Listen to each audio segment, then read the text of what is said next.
The first thing I want to talk to you guys is, what are we really talking about?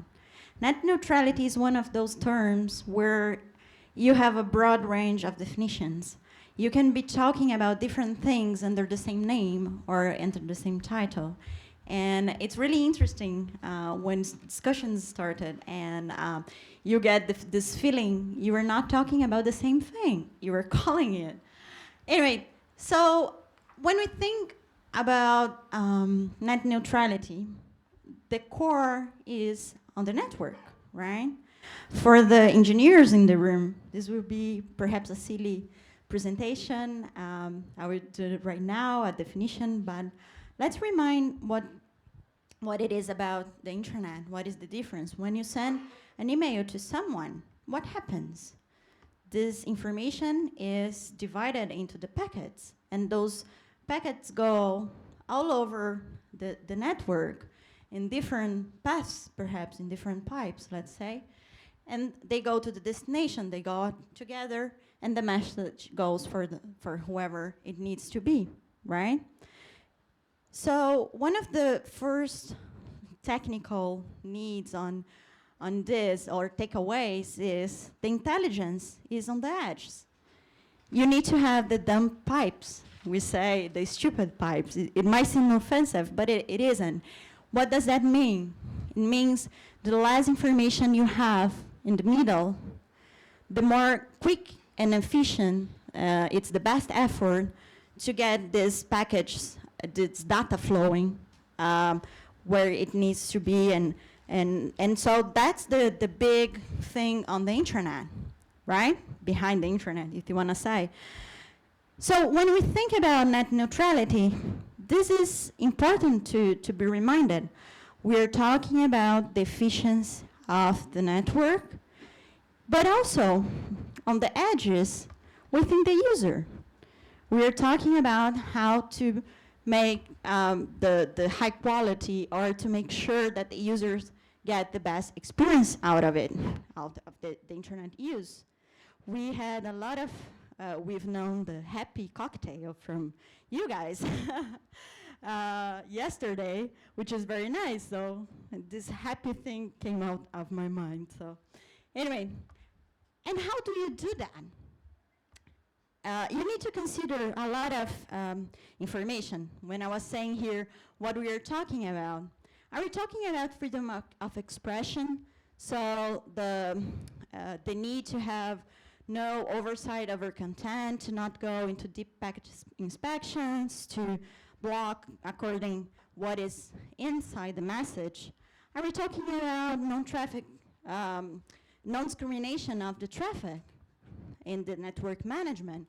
Or are we talking about business models and agreements where you can have different prioritization according to commercial bilateral agreements, for example, from an operator and a content provider? We need to be clear and on which aspect we're bringing on. So the challenges that we see in the discussions on net neutrality are, for example, blocking and filtering. How much of this is needed? Is it a filtering on harmful and illegal content? Or is it some commercial filtering or blocking? How much of the internet fast lanes, or how will we deal with the internet fast lanes? And by that, I mean, for example, those commercial agreements are the prioritization over one provider through another. Is this something the local network or the provider is able to do? Trolling, and I hope I'm saying that correctly. Trolling. Oh my God. It's even harder. The bottleneck. Is it better? In fact, so do I have any need to make a diminished or to change to interfere in the network, in the flow, in this network management, due to congestion, for example. And that's interesting. That might resonate for you. We were chatting over lunch. For example, you have about 30, 40,000 in the island, right? When you are in the high season of tourists, you double or triple this number of users. And they're going to demand video. They're going to demand really high use of the network, right? This is congestion. This might create congestion. So, and to provide the happy user and to make sure that the network is still efficient, you might go for some techniques. Zero-rated services. So this is also a hot topic in many countries. The agreements between an operator and a content provider, an application provider. How does that work, and what is right or wrong? This is a decision to be made locally. The market competition. So how much, again, you go for these choices between commercial interested that might affect the network and the user. What do you need to focus beyond anything? As I said, there is an overarching principle here, which is the open internet working, which is also the, as I talked a little bit more yesterday about it, but it's this understanding that you need to keep the core open. And that doesn't mean you are not allowing the network management or you are against it. It means you need to make this management flexible enough within technical and policy frameworks that would allow you to deliver the best connection. So, which are the pillars? How do you do it, right? You do it through, and you need to make sure you have it, access, choice, and transparency. You need to make sure you guarantee the access to the services, to the applications. The users need to get the full access for the internet and the content and the quality. You ensure that. And you comply with the technical standards and the legal policies that you might have. But also having the choice. If you do network management, first, transparency, which is the third, but anyway, if you do it, be transparent how you do it and what this implies for the user, for your customer. But also making sure that it has a choice, and an informed and clear choice of what it's going to be received. If I do some, now again, Carlton, help me out, throttling. What is my upload, my download, and when it's going to be downgraded, when it's going to be managed. This needs to be clearly informed. How does that play, and I'm finishing so my colleague can also come on board, is dealt in other places. Just a few examples. Brazil, I presented a little bit on the Marco Civil and how it has done. It has chosen the non-discriminatory principle. So you can have any management over content, because of content, origin, destiny, and so, and any other type, with exceptions. And we have an ambulance here, just to make a fun. And you need to have exceptions when you need to take the package faster and prioritize, for example, the flow. And that's going to be in cases of emergencies and technical requirements. You will be putting information inside the dump pipes because you need it, but not, those are the exceptions, so few cases where you are going to use this resource. Chile was one of the first countries to come out with legislation on net neutrality, and it has chosen also to allow the traffic management unless it doesn't interfere with free competition. And for example, zero rating was forbidden in Chile based on the free competition analysis or the consumer protection analysis. This is not the case. Brazil is still discussing what it's going to be.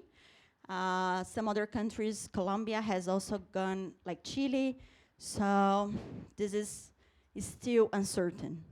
Peru also allows the traffic shaping, but you need to make the cases where you are degrading or doing the traffic management to the regulator.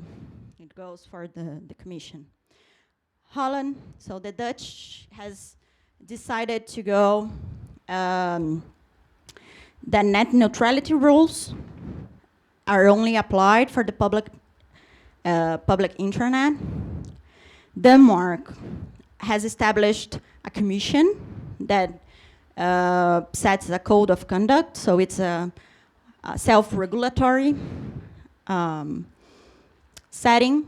You have the operators, you have the ISPs, you have the consumer groups.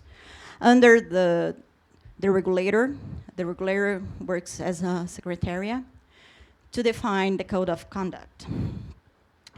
And so Norway also has gone, you can do it, but you need to make sure you have a specialized service.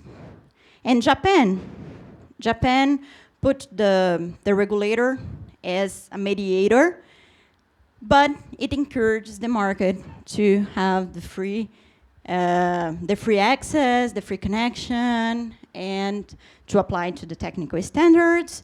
You can do the packet shaping, but it is less resource and just justified if this is for the user interested, the user quality. So this is the overview. You see that there is no one size fits all. Each country has found so far when they faced the net neutrality legislation ruling in a different kind, in a different response. But all of them have preserved the openness of the internet. And that's the key point. But also, any network management needs to be grounded on the three pillars that I mentioned. It needs to ensure access to the application services. It needs to ensure that the consumer has a choice and that the ruling or the degrading situations are clear and transparent. So that's my overview. I hope it's, if you want to read more, we have a policy brief and some other materials which are available in this link. The presentation will be also sent to the organizers. So thank you very much. You want to? Of course. Okay, thank you very much, Raquel. So we will be listening then to Carlton, and after that we will be having a discussion on this. Carlton, please. Afternoon, everybody. I am Carlton Samuels. Just a little bit of my background.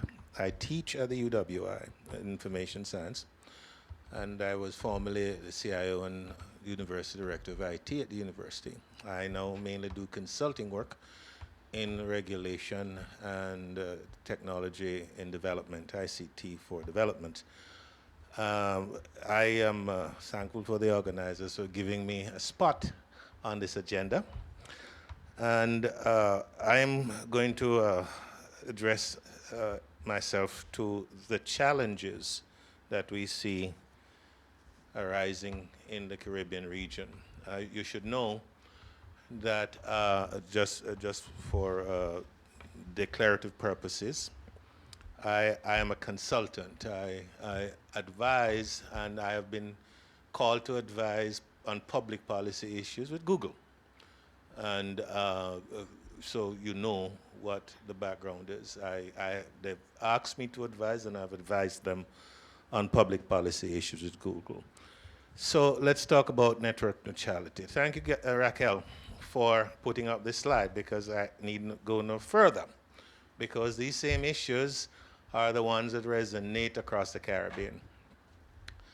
Blocking and filtering. Big issue in the Caribbean. Those of us who've been paying attention would know that there's been that's a red hot button issue here, because one provider, Digicel, has announced an active ad blocking regime. They're live in Barbados. They've done a study for last month of October 2015 in Jamaica, and they're alleged to be alive in the Cayman Islands and elsewhere. If you understand what they're saying, Digicel says that it's blocking because it wants to improve the customer experience. They think that blocking ads will enable the customers to see a better internet experience, mobile internet experience. You would know from what Raquel has presented that is actually contrary to the principle of net neutrality. And so let me just deal with that principle first in the context of the Caribbean. I live in Jamaica, and if you live in the Caribbean, you know a couple of things. First of all, the information economy, the digital economy that is spawned by the internet, remains the next best opportunity for Caribbean economic and social development. And therefore, those of us who work the development agenda, and I've been involved with it for a long time, from the technology layer to teaching and learning, you would understand why I personally would oppose any attempt that limits the possibility for each of us and all of us to maximize a potential to improve our economic and social position. So let us underscore that. The principles are based on openness, access, and it is driven by consumer rights. Let me explain. All of the innovation that is taking place, most if not all of the innovation in the internet economy takes place at the edge. And that is where most of us, our sons and daughters, our cousins and brothers and sisters, that's where most of us will have an opportunity to participate in the internet and digital economy. I would ask you to think about that and what openness and continued access to that will mean for those of us who are trying to do some things there. The business model for access to the digital economy rests on advertising. Let me explain again. Everywhere in the Caribbean governments have invested money, some of it loan funds from the World Bank and the multilateral agencies, to try to develop a digital economy. And they start at certain layers. They try to get in by educating young entrepreneurs to become invested in developing mobile applications. So you hear about the mobile application. The preeminent monetization model, how you make money from mobile applications, is through ads. And we have spent millions of dollars of public money trying to develop startups, trying to develop a startup entrepreneurship culture that is based on access to the digital economy, where we are selling the position that if you are smart enough to develop an ad that have the eyes and clicks of millions or billions of internet users around the world, you will attract advertising revenue, and you could become the next big thing. You could become the next little company that is worth $1 billion. You know what they call the $1 billion companies? Anybody know? Sorry? All right, well, think about it. I won't tell you. So everybody here who's involved has an opportunity to fork the next $1 billion company from the Caribbean. And you certainly would agree with me that you would want to leave that opportunity open for all of us to enjoy. And that is the problem for network neutrality, for implementing and maintaining the principle of network neutrality, for openness, for access, and for consumer rights. Here's another issue. The ad blocking regime is intended to be implemented by the user, they say. And so you have situations where we're doing ad blocking at the network level, and you have an opt-out capability. That is how it's positioned. Nothing wrong with that, except that you have to know. You have to know. And that is usually the last thing that is known. You also have a situation where the argument is that we are only preserving our investment. Well, that's only half of the story too. Because the position that there are no other investments, I've just spoken about the investment that governments of the region have already made in trying to bootstrap the digital economy in the region. And those are never part of the calculation. And so you have to start looking at what is required for all of us, not just for one of us. Earlier in the morning and yesterday, you heard a lot of emphasis being placed on the multi-stakeholder model for governance. We are also making the case that there's a multi-stakeholder model for policy and regulation. Policy and regulation. And you heard a direct, Jane made a direct reference this morning earlier to the fact that regulators now have a responsibility, not just to look at one side of the picture, but look at all sides and give everybody a chance to put. I will tell you, in Jamaica, I serve as chairman of the National ICT Advisory Council, and the council is advisory to the minister with responsible for telecommunications and technologies.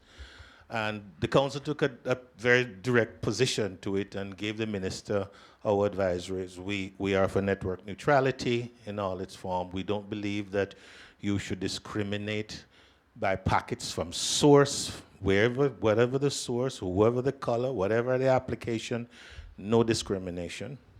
We have taken that position. It's public, so I'm not telling any tales out of school. That's the position that the council took. I will tell you that the argument has been that network neutrality actually disfavors those who are actually paying government revenues. That also is only part of the story. Because we do have a universal, almost every Caribbean country has universal access policy. Every single one. And the universal access policy is based on what is called plain old telecom services. right? POTS, plain old telecom services. Small bore voice services.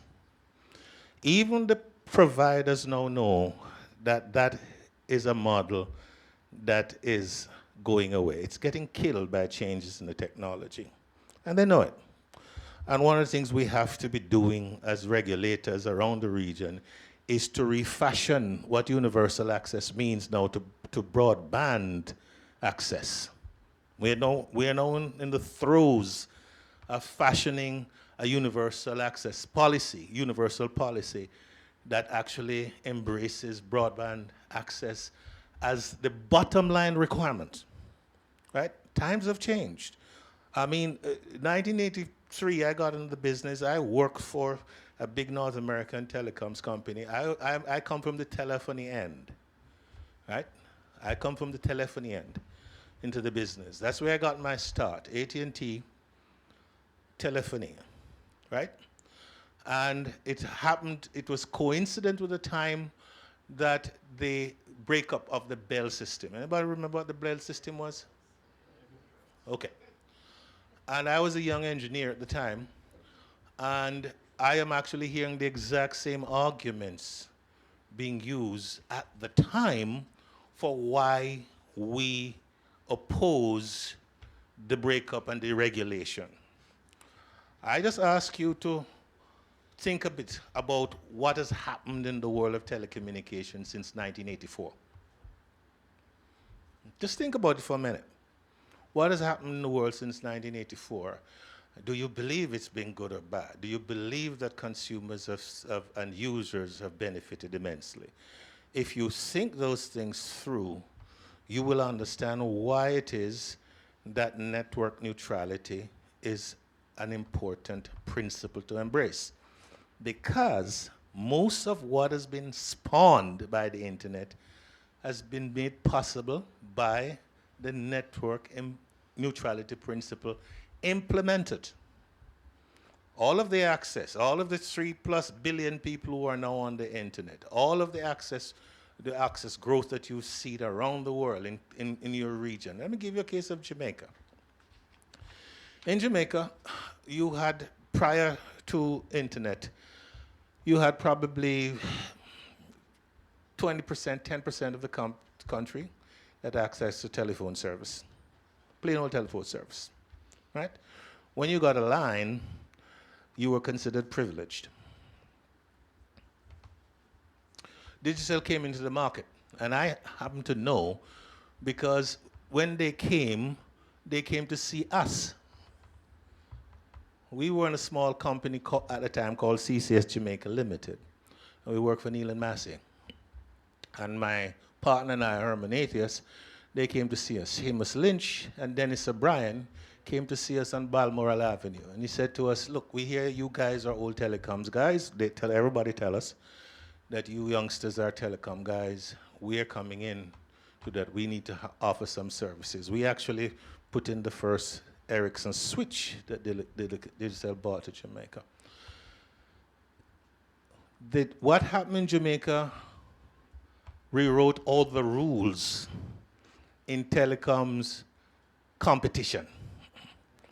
An incumbent in the market, a new entrant to the market came in and did not compete on price, but got the majority of the market shares. In a third of the time, they were anticipating they would be even in competition. A third of the time. Digicel came into Jamaica, did not compete on price. They actually had a higher price per minute for service than the incumbent. And they captured the market share and they expanded the market beyond. Within a year, we were 100% coverage, and we have consistently gone 140, 150% coverage in terms of the number of lines that you have inside there. Even the way you count lines are different now. Okay? That's about competition, that's about market access, and that's about consumer-driven demand. Okay? One other example before I move to the next about challenge. The issue becomes that we have access and we have universal access requirements, and we are paying, the others, the content providers don't pay for universal access. Well, that's only part of the story too, because the incumbent carriers do enjoy a lot of services from the public purse. They use the public right of ways. They use the public right of ways. They use the public airwaves. And those who are incumbent don't pay market price for those. I can tell you that. So the argument is a little nuanced, more nuanced than you typically hear. But you have to have the experience and you have to have the knowledge to understand how you parse what you hear. I'm just giving you some ideas of how you entertain the argument, and looking at the details will give you a credible response to what obtains in the Caribbean. So let's look at the other one, internet fast lanes. Again, it is a practice that says that we should discriminate against certain protocol types, certain traffic, because it's a business. It's just a business. So, for example, we've had arguments that you should discriminate against YouTube, HTTP traffic. You should discriminate against Netflix traffic because you could identify H364 traffic types. That's a protocol type that you use for video. And then it will be all good for us because they eat up a lot of bandwidth. That might be true. They do take bandwidth. But that is not the sole measure by which you are going to examine the topic, because there are people at the edge, users and consumers, who are developing and using these things for good purpose. Let me give you one example. I teach at the University of West Indies. And I was also the chief information officer and university director. We have a major online remote teaching need. And we have university centers all over the Caribbean, because university is a regional university. So we have 3 major campuses in Trinidad and Barbados and Jamaica. But everywhere else, on every little rock, we have a university center. And we have an outreach center there. Let me give you one case. In the early 2003, 2004, we were trying to do some online courses to Belize. And we couldn't get to Belize because the provider was blocking H364 traffic. So I couldn't do an online with video to Belize. But my courses originate at Mona in Jamaica. And I have students sitting about 3 or 4 centers across Belize who couldn't interact with the content, the course content, because the provider was blocking the traffic. And that required high-level intervention, I can tell you. Intervention at the highest level for the University of West Indies, who has a responsibility to provide education to Belizeans because they are signatory to the University of the West Indies Act, right? And we couldn't do it. And it took high-level interaction to get that going. That is a national development objective that was being hampered by a simple decision. Just one. Let me give you one example about throttling traffic. Throttling traffic is when you deliberately slow down the movement of packets. So you now know that most of the traffic is IP, Internet Protocol. It is just a bunch of ones and zeros put in an envelope with a sticker that we call a header that says, here is your destination address, get to it.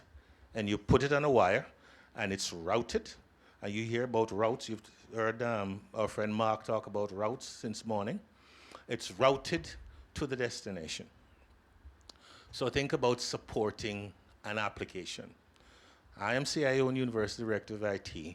I went to university. The university was running 3 separate registration systems. I said that couldn't be sensible.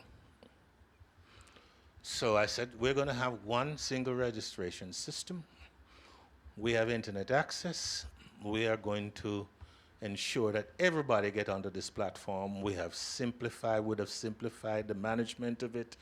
We would have, Jane talked about the backup and data assurance requirements. We had all kinds of issues with those. You know, we are in the hurricane belt. We had to back up to Trinidad. Barbados had to back up to Trinidad because Trinidad is slightly out of the hurricane belt, and so on. And we decided that we were going to have a single instance database for online registration. Couldn't do it. You know why? Because the traffic was throttled. And so when I made a database call from Jamaica, it timed out before it hit the database. That cost us a lot of money because now I have 3 installations of my student administration system to manage. And I have guys on each area doing it. But think about what I could have done if I had a single regime to manage it for assurance and manage it for security, etc., etc., etc. I'm giving you real-life examples of why it is that I'm so much for network neutrality. Remember, giving you the arguments. Zero-rated services, not so big in our environment, but this is what it means. It means that the provider, in conjunction with a content provider, an application provider, of merit or demerit, depending on how you look at it. How many people use Facebook here? Most everybody except me. And it's nothing. I just don't have the time to spend to update it. So that's just me. It's nothing against Facebook. It's just I have a lot. I have 18-hour days. I don't have enough more time to invest.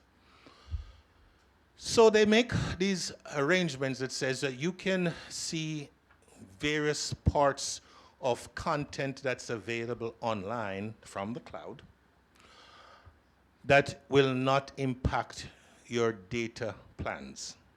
Yeah? So you don't pay for it. That's why it's zero rated. The biggest controversy today has been in India because what Facebook has done is that they have something called Facebook Free Basics. And they've been working around the world to give access to groups of users to a sliver of the internet.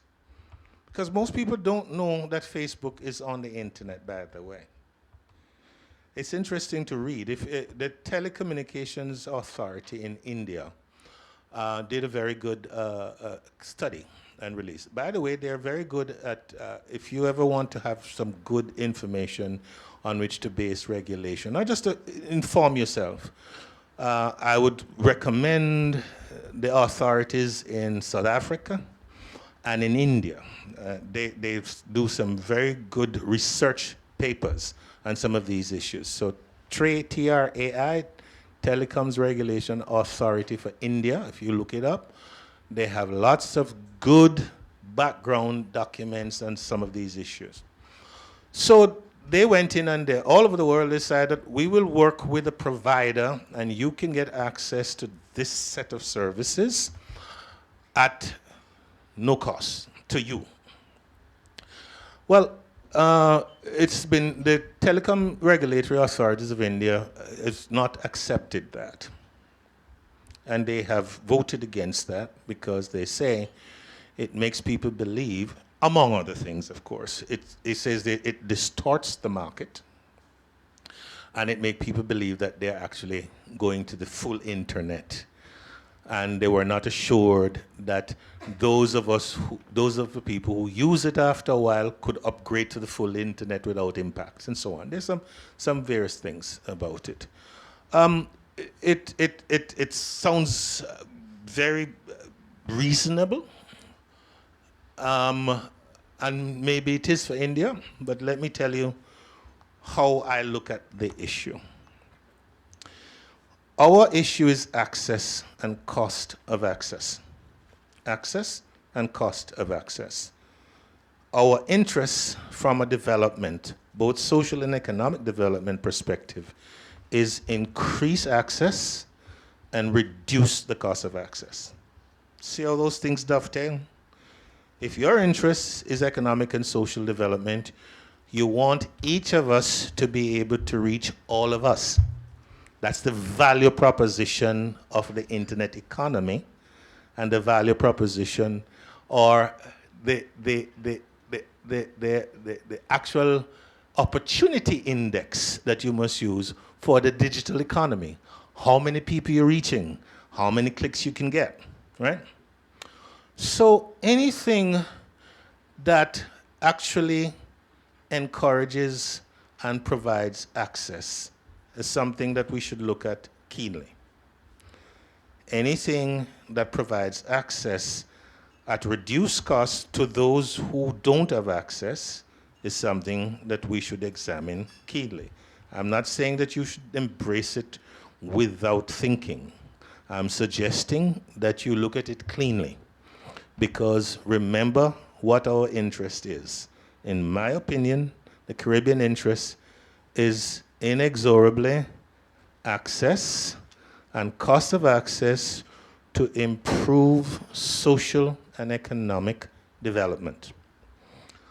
So that's a zero-rated issue. And then we have market competition. Unfortunately, we are moving back to a duopoly situation.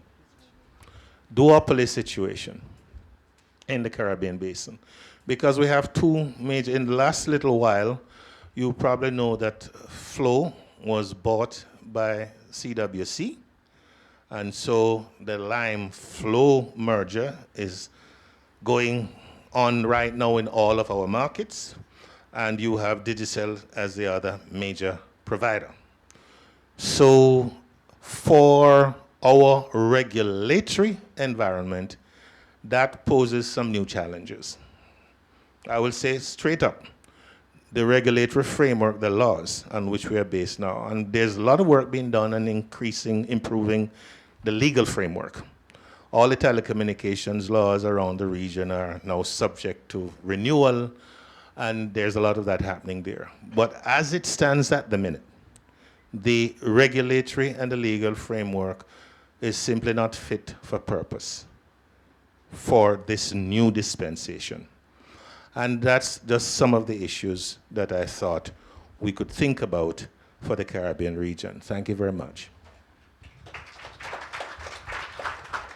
Thank you very much, Carlton. Raquel, can you please come forward as well? So we're trying to have a dialogue with the two of you. First of all, I would like to say that we have heard, or Carlton did mention, let's say, to a few operators in the Caribbean region, and there is no way that we are going to like this. We do have participants from those particular organizations attending this event as well. So this event, we're going to focus on information sharing. So it's not about putting them in a bad light or things like that. We are not here to do that. We are here to share information, and if we need to mention maybe the name of a particular operator, we will do that.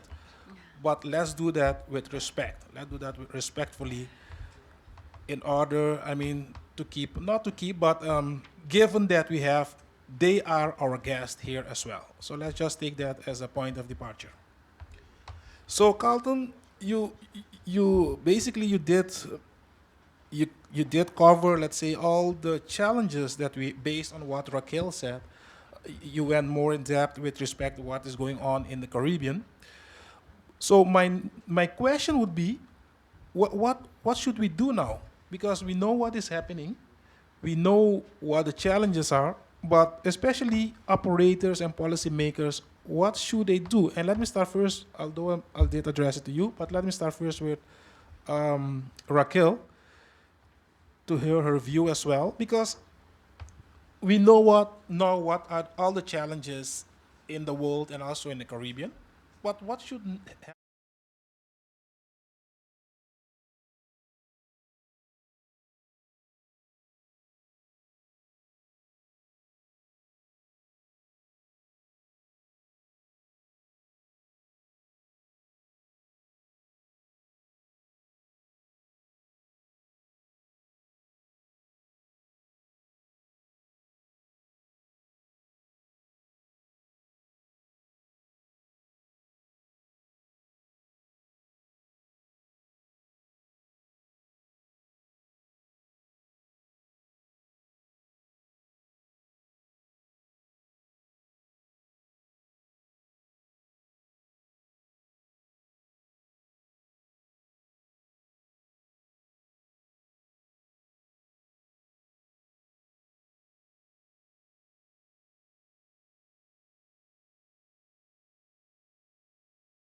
Of all, its engagement. I was at pains to make the case that the stakeholders list is much broader than usually seen.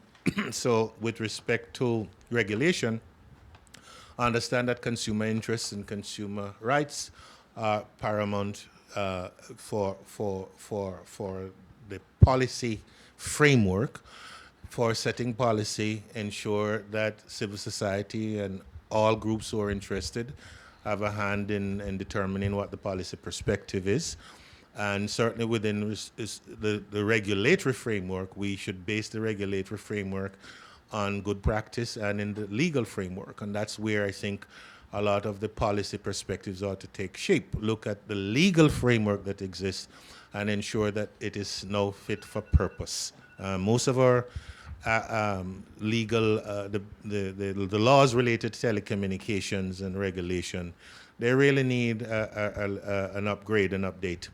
And I would imagine, I would also encourage you that when you look at these laws, think about openness, think about access, think about engagement of the various stakeholder communities so that we have good, solid policy coming out and good, solid regulation on which we can make sensible regulatory decisions. Thank you, Carlton. I know we are running a bit late, but still I would like to open the floor for 2 or 3 questions. Are there any questions, pressing matters that you would like to get an opinion out of these presenters? No? So it's clear? Okay, it's fine. So with that, I would like to thank then Raquel and Carlton. Not really, not really. Not really? Oh, okay, okay. Thank you guys for the excellent presentation, particularly you, Carlton, in that advocate for net neutrality. Would you say, based on your experience, seeing that you are a former provider, employee, that it was the understanding back in the day as a provider that communications was broadly owned by the telephone company, and so now that it has evolved into an internet-based database, that the telephone company thinks that they also own the internet. So the pipe to the internet, they want to control how this cloud is, and this is why this big discussion is up. And seeing that as a caveat, particularly to Raquel, is it because a lot of the telcos then were state-owned, and now they're becoming private enterprise? Or the example you used with Jamaica, two private entities trying to use the same market strategy that worked well in Jamaica, use the same strategy throughout the Caribbean, which don't fit. Your thoughts on that? Yeah, I think there's a couple of things. First of all, conceding that you are in the wrong lane is difficult for all of us, businesses or governments or private individuals. The fact is that the business has changed, and the business models that most of the providers now have are still vested heavily in voice revenue, and that has been taking a hit from the communication models that are coming up from the content providers at the edge, the Vibers and the WhatsApp and so on. How many people use WhatsApp here? Just about everybody. Okay, let me tell you what has happened with WhatsApp. I don't roam anymore. On a good month, I would pay the equivalent of about $200 US for roaming charges previously. On a good month. No, I don't have that charge anymore, but I still get my communications going. Because everywhere I have Wi-Fi, I can send a WhatsApp message, and it works just as well. Right? That is a revenue loss. Because previously I used... You didn't try that in the Bahamas, did you? Because, WhatsApp and BTC made a little shake hand. Yeah, my friend Leon is there. But they're also changing, because you should know that CWC has signed an agreement with WhatsApp. Yes, they've signed an agreement. Right now they're not charging, and if you notice, all of a sudden you're seeing ads on WhatsApp. Did you notice that? Yes. Right. So the market is changing, and they're trying to make amends. They're trying to collaborate, and that's good. That's a good thing. So this is what's going to happen. The fact is that you can't turn back the technology, and you can't block the technology, because all you do is you spur another level of innovation, which is a good thing.